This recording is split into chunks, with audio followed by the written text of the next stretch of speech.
Hey, Dana, I want to show you. I've never seen anything like this. You had the Homeland Security cops. Here, come with me, please. The Homeland Security cops came down about 20 cars for reinforcements, but the crowds were so thick. You can see this gentleman here is antagonizing the police over here, trying to fight with the police. They seem to be pulling out or moving their position to where they are. It's very, very interesting in a scene that we didn't see until we got really within a couple of blocks of the Capitol, which, as you can see, is just covered with people as far as the eye can see right now.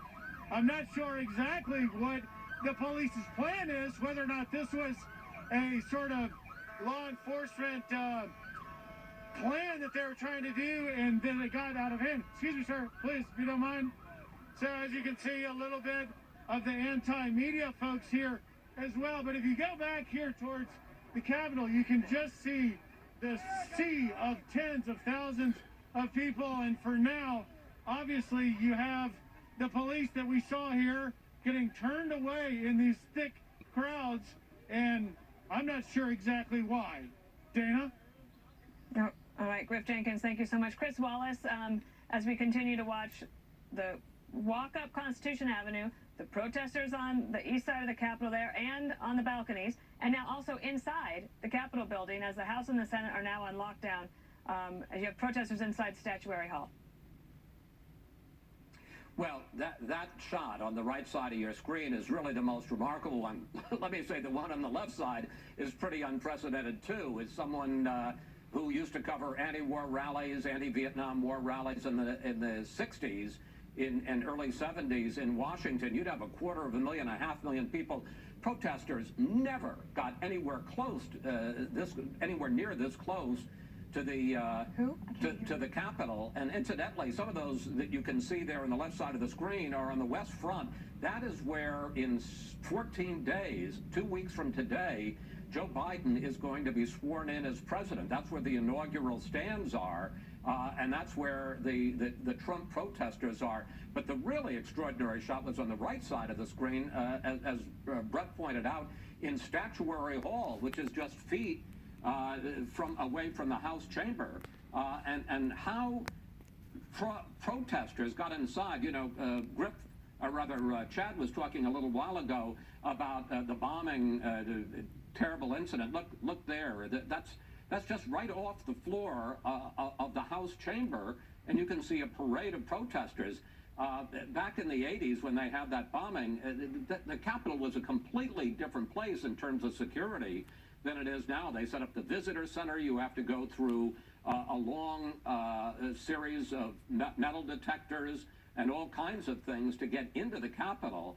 And on a day as fraught with tension as today, the idea that they're just there walking around in Statuary Hall, and frankly, as a result of this, the Constitution, Article 2 of the Constitution talks about the fact that on January 6th, that the Congress shall count the votes of the electors, and at this point, our representatives and our senators are unable to fulfill their constitutional duty because of a security threat and a lockdown on both the House and Senate chambers. So this is pretty extraordinary.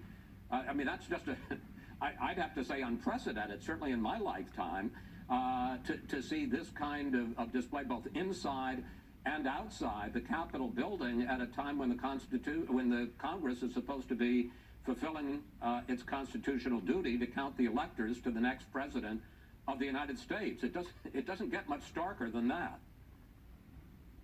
And whenever you enter the Capitol, typically, if you were invited or you had a tour, you would go through security. A metal detector, a check. They check your ID. It does not look like it's happened there, of course, from what we can see.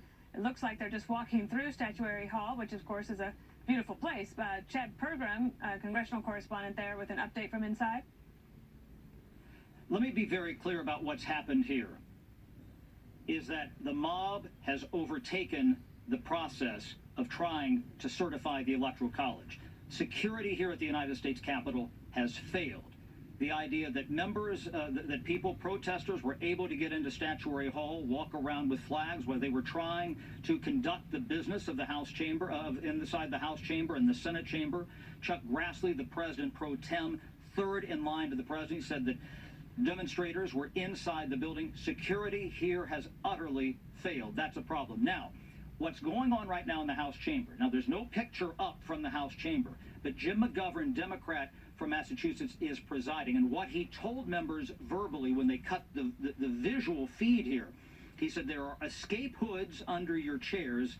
This is, again, you know, they presume this is for terrorism here. The idea that people, if there was a bomb threat or gas or chemical agent or something, they equip the House chamber with those types of devices so members can put on these escape hoods and get out. They put a lot of this in here after 9/11.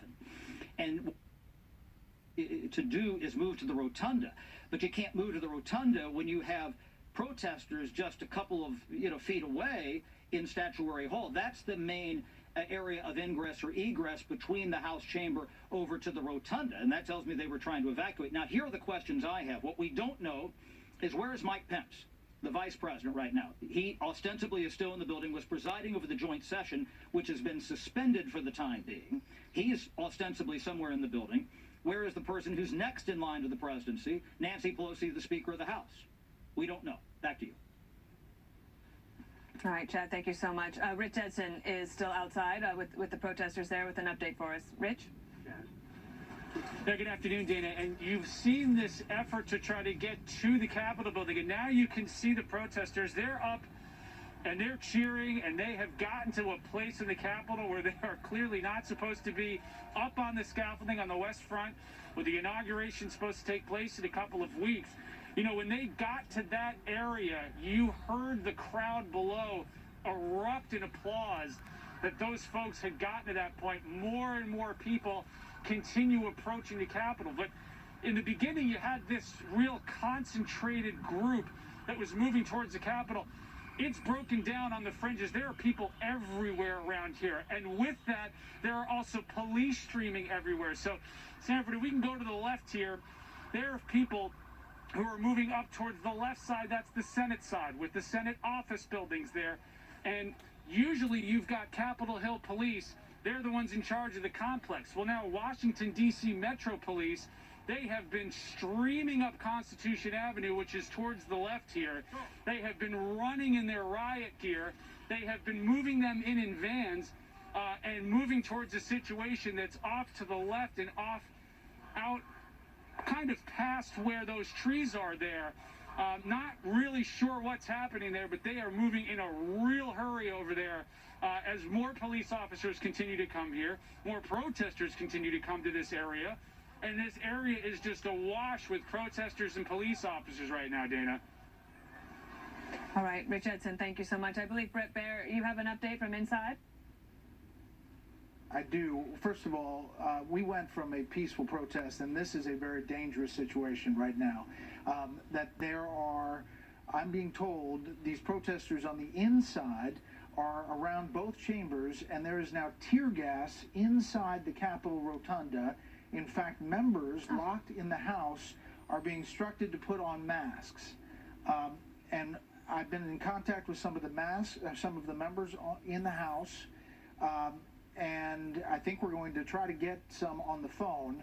But these protesters are inside the rotunda, and we're told that there is gas or pepper gas. I'm not going to say tear gas, but some kind of gas inside the Capitol dome. So we've gone to a different scenario. To Chad's point, the security